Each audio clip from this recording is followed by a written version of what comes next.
वो कहते हैं ना कि सफलता उन्हीं को मिलती है जिनके हौसलों में जान होती है। आप सभी का स्वागत करता हूं इस स्पेशल सीरीज के स्पेशल एपिसोड में। देखिए बच्चे, एक सबसे बड़ा क्वेश्चन स्टूडेंट्स के माइंड में रहता है जो भी एनडीए की प्रिपरेशन करता है कि सर अपनी लैंग्वेज को किस तरीके से इंप्रूव करूं।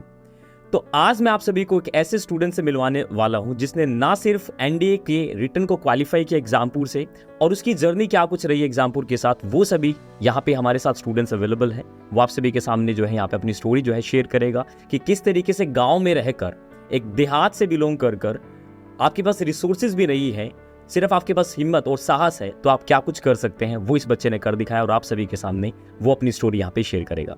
तो स्वागत है मोहित आप सभी का इस प्यारे सी जो सेशन में। तो यस प्लीज़ हमारे जो और जो स्टूडेंट्स हैं उनको आप ये बताइए कि आपकी जो जर्नी रही राइट एग्जामपुर के साथ, या फिर मैं बोलूँ यहाँ पे रिटन क्वालिफाई करने के साथ साथ, या जो बेसिकली एक सबसे बड़ा फोबिया स्टूडेंट्स के माइंड में बनता है लैंग्वेज को लेकर, उसकी जो जर्नी रही है वो किस तरीके से आपने जो सीखा। और एसएसबी के अंदर जो मैक्सिमम स्टूडेंट्स का ये क्वेश्चन रहता है कि सर एसएसबी के अंदर इंग्लिश कितना इंपॉर्टेंट है, क्या सिर्फ इंग्लिश के बेसिस पे ही आप लोगों का सिलेक्शन किया जाता है, इन सभी बातों का जवाब भी जो है हमारे जो स्टूडेंट्स हैं वो जानना चाहेंगे, क्योंकि आपने चीज़ें देखी हैं। तो प्लीज़ आप इनको थोड़ा डिटेल में बताइए। सबसे पहले अपना नाम बताइए, कहाँ से बिलोंग करते हैं और किस किस तरीके की आपकी जर्नी रही है। Yes, sir. Sir, my name is Mohit Jangir, and I belong from Rajasthan, okay Sikar. So, जब मैंने स्टार्ट किया था, ऑलमोस्ट मैं एग्जामपुर से लास्ट 8 मंथ से जुड़ा हुआ हूँ. ओके मैंने पहले क्या किया, पहले एयरफोर्स का बैच लिया था, क्योंकि मेरे को पहले इतना एनडी के बारे में पता नहीं था. ओके तो एयरफोर्स का बैच लिया, उसमें मैंने थोड़े दिन उसमें पढ़ा. फिर विवेक सिंह सर का एक आया था क्लास आई, उसमें मैंने देखा कि हाँ एनडी वगैरह ऐसा कुछ होता है, इसमें आर्मी में जाते हैं. तो फिर उसमें मैंने देखा और बाद में उनका देखा कि हाँ बैच आ रहा है. वो 4 सितंबर को एग्ज़ाम हुई थी, 12 से बैच चालू हो रहा था. तो फिर मैंने बैच ज्वाइन कर लिया. उसके बाद में जैसे जैसे सर पढ़ाते गए वैसे वैसे मैं पढ़ता गया. मतलब कि अब मेरा जैसे कि गांव में मेरे को भी लाइब्रेरी वगैरह को पढ़ने की जगह वैसे नहीं थी, तो मेरे को डेली 1.5 से 2 किलोमीटर जाना पड़ता था स्टैंड के लिए. ओके तो कैसे जाते थे आप 1.5 से 2 किलोमीटर पैदल डेली, ओके सुबह शाम का. और बाद में वहाँ से टैक्सी पकड़ता. फिर 15 किलोमीटर से 20 किलोमीटर दूर है हमारे मतलब गाँव से.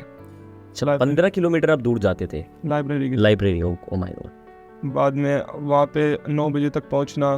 फिर शाम को निकलता था वापस 7 से 7:30 बजे. वहाँ से फिर से गाड़ी में बैठे, फिर आए, फिर शाम को 2 किलोमीटर और घर पे वैसे ही जाते थे. ओके ओके ओके फिर धीरे धीरे जैसे जैसे अब जैसे कि मैं मैथ बैकग्राउंड से था, ओके तो मेरा जीएटी वाला पोर्शन में जैसे हिस्ट्री ज्योग्राफी ये सब एकदम ऐसे था, नहीं जाता समझ था. बिल्कुल। लेकिन बाद में टीचर ऐसे मिले जैसे अमरिंदर सर, अविनाश सर, इतने मतलब अच्छे से पढ़ाया. अभी मेरे को फेवरेट सब्जेक्ट वही बन गए मेरे. ओ माय गॉड, बहुत बढ़िया।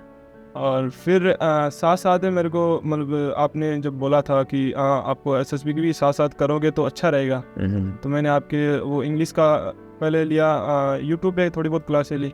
फिर आपकी बैच में क्लासेस चालू हुई, जूम क्लासेस, वो धीरे धीरे करके ली. पहले तो मेरे सब ऊपर से जा रहा था, क्योंकि मेरी इंग्लिश में सही बताऊँ तो शुरू से इंग्लिश बहुत वीक रही है मेरी. तो आप मतलब ये जानना चाहेंगे आप मतलब गवर्नमेंट स्कूल से रहे हैं या प्राइवेट स्कूल से रहे हैं, क्योंकि मैक्सिमम स्टूडेंट्स का ये भी क्वेश्चन रहता है कि सर हम तो गवर्नमेंट स्कूल से हैं, हम कैसे कर सकते हैं, हमारा तो स्टैंडर्ड ही वो नहीं है, हम किस तरीके से अपने आप को बेहतर बना सकते हैं। तो क्या गवर्नमेंट प्राइवेट का भी लैंग्वेज से कोई लेना देना है, मतलब ये भी थोड़ा सा आप बताने की कोशिश करें। नहीं सर, मैं स्कूल से तो प्राइवेट से था, लेकिन वो मतलब देहाती लैंग्वेज में वो पढ़ाते थे. ठीक है नॉर्मल. ओके लेकिन वो इंग्लिश का उसमें कोई मैटर नहीं करता. मेरे को भी नहीं आती थी पहले, मतलब मैं 12th किया तो बहुत दिन हो गए, मैं फर्स्ट ईयर में हूँ अभी. ठीक है। तो उसमें मेरे को भी नहीं आती थी इंग्लिश में मेरे को वर्ड ही बोलने से ऐसे शर्म आती थी, क्या बोल दिया पता नहीं. इंग्लिश में प्रॉब्लम आता है। हाँ. ठीक है। फिर जैसे जैसे क्लासेस ली, बाद में आपने थोड़ा बताया कि गाइड किया कैसे क्या करना है. फिर मैंने एक ऐप था वो डाउनलोड किया. फिर बाद में फॉरेनर से इनसे बातें करना स्टार्ट किया धीरे धीरे, जिससे इम्प्रूव होने लगी. फिर जैसे जैसे इंग्लिश इम्प्रूव हुई, बाद में जूम मीटिंग में जैसे आपको पता है कि मैं पहले कैमरा नहीं ओपन करता, मेरे को इतना डर लगता था. फिर 1-2 बार जैसे आपने मीटिंग से बाहर कर दिया तो कैमरा ओपन किया बाद में. फिर धीरे धीरे बोलने का मौका मिला. तो पहले तो नहीं बोल पाया, लेकिन हाँ हिंदी में बोल के बाद में इंग्लिश में धीरे धीरे बोलना स्टार्ट किया. उसके बाद में आपने जैसा बोला कि हाँ इंग्लिश थोड़ी बहुत ठीक हो गई थी. वीडियो वगैरह भेजता था मैं आपको डेली लेक्चर रेट की. फिर जैसे जैसे मेरी इंग्लिश थोड़ी अच्छी हुई, बाद में आपने बोला पर्सनालिटी पे काम करो अपने. तो आपने बोला डिफेंस पर्सनालिटी को देखो, तो मैंने बाद में पॉडकास्ट देखने स्टार्ट किए रिटर्न के साथ साथ। 2 से 3 घंटे में डेली इसको SSB को देता ही था। ओह माय गॉड, बहुत शानदार। तो उससे क्या हुआ, मेरी लैंग्वेज बहुत अच्छी हो गई। अब लैंग्वेज पे पकड़ा तो अब यहाँ पे कुछ ज़्यादा कोई दिक्कत नहीं आई। बस हाँ इतना है कि यहाँ SSB के बारे में थोड़ा बहुत पढ़ना था, जानना है कि कैसी है, देने जा रहे हैं अब। तो देखिए बच्चे, जैसा कि मोहित ने पूरी स्टोरी जो है अपनी यहाँ पे शेयर की है, देखिए मैं हमेशा से कहता आया हूँ कि बच्चे मैक्सिमम स्टूडेंट्स का ये एक, मैं कह सकता हूँ एक कमी है, ठीक है ना, क्योंकि मेजॉरिटी ऑफ स्टूडेंट जो हैं जो ND की जो तैयारी करते हैं वो गांव देहात के ज़्यादा बच्चे होते हैं, जिनका एक सबसे बड़ा क्वेश्चन होता है लैंग्वेज। ये लैंग्वेज जो बैरियर है, ये बच्चे सिर्फ लैंग्वेज न कहकर इसके पीछे बहुत सारी चीज़ें देखने को मिलती हैं। जैसे कि मैंने अपनी क्लासेस में भी मैं हमेशा कहता हूँ, हमारी पूरी टीम जो SSB के लिए असिस्ट कर रही थी, आज जो है क्लासेस एंड हो चुकी हैं, तो मैं हमेशा कहता हूँ कि बच्चे SSB is the test of your personality. वहाँ पे आपकी लैंग्वेज नहीं देखी जाती है, ये बहुत सच्चाई है, बट ऐसा बिल्कुल भी नहीं कि इंग्लिश की इंपॉर्टेंस बिल्कुल नहीं है। आप बाइलिंगुअल चीज़ों को यूज़ कर सकते हैं, बट लैंग्वेज सीखने की जो अप्रोच है बच्चे, वो कहीं ना कहीं प्रैक्टिकल अप्रोच होनी चाहिए, ना कि रूल रेगुलेशन एंड ऑल। वो मैं अभी मोहित से पूछूंगा कि किस तरीके से उसने जो है इम्प्रूव किया, वो क्वेश्चंस भी हम रखेंगे। तो बच्चे ये माइंड से आप हटा दीजिए। दूसरा सबसे बड़ा क्वेश्चन ये रहता है स्टूडेंट्स के माइंड में कि सर अभी तो हम रिटर्न की तैयारी करते हैं, जब रिटर्न होगा तभी SSB होगा। बच्चे आप सभी जानते हैं कि आपको 1-1.5 महीने के अंदर, ठीक है ना, क्योंकि अब तो SSB जो है बच्चे बहुत जल्दी आ गया है, ठीक है ना, तो जिस हिसाब से चीज़ें देखी जा रही हैं बच्चे कि किसी भी चीज़ को, पर्सनैलिटी को बच्चे इतना जल्दी आप इम्प्रूव नहीं कर सकते। आप भले ही 1 घंटा आप निकालें, 1 आवर निकालें बच्चे SSB प्रेपरेशन के लिए, आप माइंड अप प्लान करें अपनी चीज़ों। अगर आप ऐसा नहीं कर रहे हैं, ये सोच रहे कि रिटर्न होने के बाद मैं सिर्फ 15 दिन या 20 दिन में जो है मैं SSB को जो है क्वालिफाई कर दूंगा, क्रैक कर दूंगा, दैट इज नॉट पॉसिबल बच्चे। क्योंकि इसका सबसे बड़ा रीजन है, SSB is not a subject, it's a personality test. और पर्सनैलिटी बनाने में बच्चे it will take some time लगेगा। ये चीजें जब समझोगे आप, तब जाके बच्चे आप कनेक्ट कर पाओगे। जिन स्टूडेंट्स का भी क्वालिफाई करते हैं, जो बच्चे जो रिकमेंड होते हैं, उनका एक ही एटीट्यूड, नेचर पहले से डेवलप होता है। रिटर्न एक बहुत बड़ा क्वेश्चन मार्क नहीं है, क्योंकि आप सभी जानते हैं कि return plus SSB final selection तक तभी जाओगे बच्चे जब आपका SSB होगा।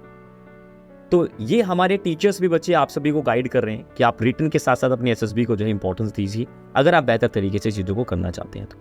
हाँ, तो मोहित ने जैसे कि बताया, अच्छा वो मैं ही जानना चाहूँगा, ये जो जितने भी स्टूडेंट्स लैंग्वेज को लेकर रहते हैं, मतलब क्या वो जर्नी थी, मतलब इंग्लिश से जो डर लगता था, किस तरीके से आपने अपने आप को जो इम्प्रूव किया, किस तरीके से प्रैक्टिस करते थे? एक वो स्टूडेंट जो बिल्कुल जीरो था, वो किस तरीके से शुरुआत कर सकता है, वो कैसे अपनी इंग्लिश को बेहतर कर सकता है? आप थोड़ा सा प्लीज़ ये बताइए।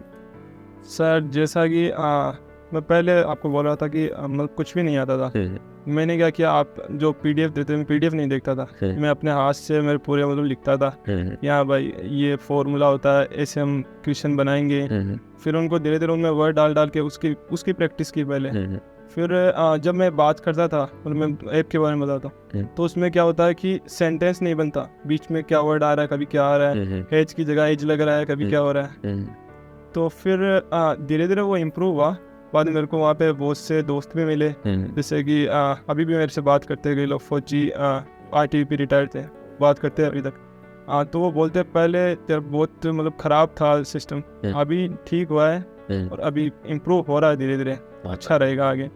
तो ऐसा है कि मतलब लिखे कई ऐसे आलस दिखाते हैं ऐसे कि हाँ भाई लिखेंगे नहीं तो ऐसे ही हो जाएगा।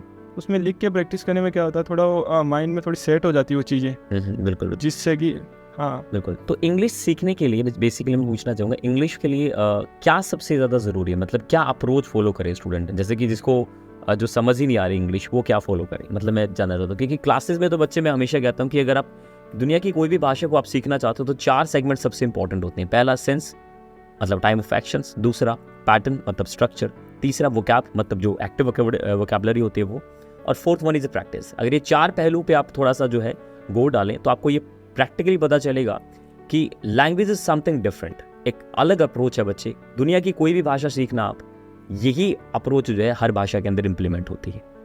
अगर आप चीज़ों को बहुत डेफ्टली जाने की कोशिश करोगे बच्चे, क्योंकि हमारा भाषा का मतलब होता है भाव, अपने विचारों को प्रकट करना, ना कि उसको बिल्कुल मेजर करना कि क्या सही है क्या गलत है। मेजरमेंट के लिए बच्चे हमेशा जो है वहाँ पे ग्रामेटिकल सेक्शन को दिया गया है। सबसे पहले लैंग्वेज बनी, लैंग्वेज के बाद जो है कहीं ना कहीं ग्रामर बनी, और ग्रामर की डेफिनेशन भी कहा जाता है मेजरमेंट ऑफ लैंग्वेज, सही है? हाँ ठीक है ना। तो वो चीज़ें मैं हमेशा कहता हूँ। और बच्चे देखिए, कोई भी चीज़ है, एक चीज़ से चलती है, that is your mindset. Positive mindset रहेगा तो आप किसी भी चीज़ को कर सकते हैं। वही चीज़ पॉजिटिव माइंडसेट के साथ अगर आप काम करेंगे तो डेफिनेटली आप भी कुछ बेहतर कर पाएंगे। हाँ, तो मोहित ये और चीज़ें मैं जानना चाहूँगा आपसे।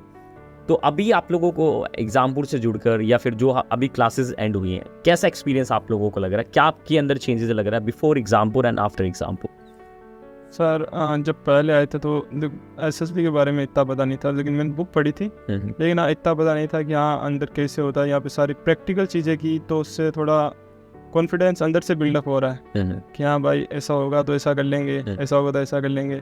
जो आपने इंटरव्यू भी लिया मेरा, उसमें भी मतलब क्वेश्चन के बारे में पता चला, कैसे क्वेश्चन रैपिड फायर राउंड ऐसे। तो इससे बहुत मतलब अच्छा फील हुआ मेरे को, कॉन्फिडेंस गेन हुआ, बहुत सी अच्छी चीज़ें हुई, मतलब पहले से अब बहुत बेहतर है 15 दिन में। बहुत बढ़िया। तो एक और चीज़ यहाँ मेरा क्वेश्चन आपसे कि काफ़ी स्टूडेंट्स को एक प्रॉब्लम आती है कॉन्फिडेंस की, क्योंकि नॉलेज बहुत सारे लोगों के पास है, जो सबसे बड़ा डर है वो है लोगों के सामने बोलने का, दैट इज़ ग्लोसोफोबिया। उसको कैसे कम किया आपने? क्या टेक्निक फॉलो किया आपने? किस चीज़ ने आपको मदद किया? क्या वो चीज़ें थी जो आप मतलब आज बोल पा रहे कॉन्फिडेंस से? सर वो देखो, पहले तो मैंने आपको बताया था मैं कैमरा भी ऑन नहीं करता था।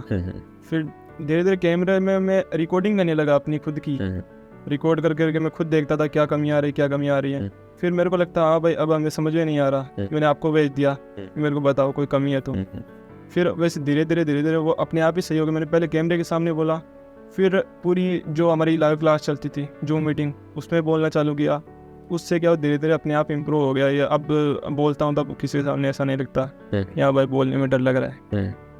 बहुत बढ़िया। तो ये जो SSB का आपका जो जर्नी रही, मतलब हमारे साथ जो प्रिपरेशन रही, कैसा लगा? मतलब आपको क्या कुछ एक्सपीरियंसेस शेयर करना चाहोगे? क्योंकि काफ़ी स्टूडेंट्स हमें देखेंगे यहाँ पे, तो कैसा एक्सपीरियंस रहा? किस तरीके से टीचर्स ने आप लोगों को फॉलो? आपकी लैंग्वेज जर्नी तो हम सुन ही चुके हैं कि आपने किस तरीके से इम्प्रूव किया, वही बहुत शानदार, बहुत अच्छा लगता है। देखो डियर्स, और मैं हमेशा कहता हूँ कि अगर आप सही तरीके से तैयारी करते हो, शिद्दत के साथ तैयारी करते हो, तो ऐसा हो नहीं सकता कि आपको सफलता ना मिले। सफलता मेरे बच्चे कदम चूमती है अगर आप मेहनत करते हैं शिद्दत से तो। और यही अप्रोच, यही तरीका मैं भी चाहता हूँ कि देखो जितने भी स्टूडेंट हमारे पास है, SSB के बच्चे हम ऑफलाइन क्लासेस यहाँ पे प्रोवाइड कर रहे हैं ना, एब्सोल्युटली फ्री क्लासेस दे रहे हैं। फ्री देने का सिर्फ एक ही मुहिम बच्चे एग्जामपुर की हमेशा से रही है कि हम गांव-गांव के देहाती बच्चे तक पहुंचे जिनके पास रिसोर्सेज नहीं, पैसे नहीं है। और यही अप्रोच, इसीलिए अगर देखोगे आप चीज़ें, एग्जामपुर के बैचेस, कोर्सेज आपको सबसे कम प्राइसेस में देखने को मिलते हैं। तो बच्चे मैं सिर्फ इतना कहना चाह रहा हूँ आप लोगों को, अगर आप रियलिटी में एक सीरियस कैंडिडेट और NDA को आप जो है सीरियस लेके चल रहे हैं, आपने सपना देखा है डिफेंस फोर्सेज के अंदर जाने का, तो सिर्फ रिटर्न नहीं मेरे बच्चे, SSB को भी साथ लेकर चलिए, ये भी बहुत ज़रूरी है। हाँ, कम टाइम देंगे वो चलेगा, बट अपना माइंड पहले से तैयार रखिए ताकि आपको जो है मदद मिल सके। मैं आपको बता दूं, जो मोहित है यहाँ पे, ठीक है ना, मोहित मेरे बच्चे यहाँ पे 5-6 महीने से जुड़ा हुआ हमारे साथ। और ये बेसिकली पहले मैं एप्लीकेशन पे क्लासेस थी, मैं हमारा जो अप्रोच है पढ़ाने का मैं थोड़ा सा बताना चाहूँगा। एप्लीकेशन पे आपकी कम्युनिकेशन पे काम करते हैं, फिर आपको जो है जूम पे कनेक्ट करते हैं, आप लोगों की लाइव प्रैक्टिस कराते हैं, आपकी हेजिटेशंस जो होती है उसको रिमूव करते हैं through certain techniques, that is NLP, right. Mohit काफ़ी अच्छे तरीके से जानता है, राइट, कि NLP किस तरीके से काम करता है, विजुअलाइजेशंस किस तरीके से एक इंसान जो है अंडर कॉन्फिडेंट है, within like some days they will get confident, right, वो कॉन्फिडेंस गेन कर लेता है। तो ये सब चीज़ बच्चे होते हैं टेक्निक के थ्रू, और बाय डूइंग वाली प्रोसेस होती है। तो आपको हर एक चीज़ को बच्चे टाइम देना पड़ता है, तब जाके जो है चीज़ें बनती हैं। मोहित सिर्फ 15 दिन में तैयार नहीं हुआ है, मोहित को तैयार होने में वक्त लगा है। मैं सही कह रहा हूँ मोहित? ठीक है ना। तो बच्चे कोई भी ऐसी जो टैगलाइन पे चाइनीज प्रोवर्ब्स पे बिलीव मत करो कि 15 दिन में SSB को कर देंगे, 20 दिन में SSB में कर देंगे, that is not possible, right. And आप कर ही नहीं पाएंगे बच्चे ऐसे, ठीक है ना। सिर्फ उन लोगों को होता है जो पहले से प्रिपेयर होते हैं, ठीक है। वो पहले से प्रिपेयर बच्चे वैसे भी हो सकते हैं, जैसे कि मैं ऑयल क्यूज की बात करता हूँ, आप जानते हैं कि 15 ऑयल क्यूज होते हैं आपके, जो आपके पूरे SSB प्रोसेस के अंदर देखे जाते हैं। उनको बच्चे आपको उनके साथ जीना होता है, ना कि उनको आप शो ऑफ कर सकते हैं, राइट। तो वो चीज़ें क्वालिटी आपके अंदर देखने को मिलती है। तो मैं बस इतना कहना चाहूँगा बच्चे, एग्जामपुर हमेशा आप सभी के साथ है, और आप सभी की तैयारी मेहनत कीजिए अच्छे तरीके से, ठीक है ना। क्लासेस को देखिए, और हम हमारी पूरी टीम, ठीक है ना, मैं सत्यदेव सर, राइट, बहुत अच्छे तरीके से आप लोगों को जो है गाइड कर रहे हैं। उम्मीद करता हूँ कि आप सभी को आज का जो सेशन इंट्रोडक्शन जो है बहुत अच्छा लगा होगा, इंटरेक्शंस, क्योंकि एक बच्चा था मोहित बच्चे जिसकी मैंने जो जर्नी देखी है, ठीक है ना, मैं टू बी ऑनेस्ट मैं बोलूँ, जो मैंने देखा और आज मैं जो देख पा रहा हूँ, दैट इज मार्वलस, राइट। और रियलिटी में मेरे पास वर्ड्स नहीं है, जो जितना चेंजेस मैंने इस बच्चे ने किया है वो शायद ही मतलब इतना कर सकता है कि क्या पर्सनालिटी थी और क्या पर्सनालिटी यहाँ पे बन गई है। क्या कुछ मतलब फ्रेंड्स क्या कहते हैं, घर वाले क्या कहते हैं, थोड़ा ये और जानना चाहूँगा मैं। सर घर वाले तो ऐसा बोलते हैं कि पता नहीं क्या हो गया तेरे, पूरा मतलब चेंज ही हो गया, चेंज हो गया। पूरा पहले कैसा था अब कैसा हो गया। फ्रेंड्स ऐसा ही बोलते हैं यार क्या हो गया, बात ही कैसे करने लग गया था, पहले कैसे करता था। तो देख भी रहे हो मोहित जो है बड़े हैंडसम है भाई, ठीक है ना। पर्सनालिटी और पोस्चर्स को भी देख सकते हो, वो चीज़ें डेवलप करनी पड़ती है राइट बच्चे, तो वक्त लगता है। तो उम्मीद करता हूँ कि बच्चे आप सभी को ये छोटा सा जो हमारा जो इंटरेक्शन रहा आपको लोगों को अच्छा लगा होगा। अपने प्यारे से कमेंट इसी इंटरेक्शन में ड्रॉप कीजिए और उम्मीद करूँगा कि अगला जो इंटरव्यू आप सभी के साथ देखने को मिलेगा। आज के लिए इतना ही, मिलते हैं नेक्स्ट सेशन में, तब तक के लिए bye, take care, thank you so much.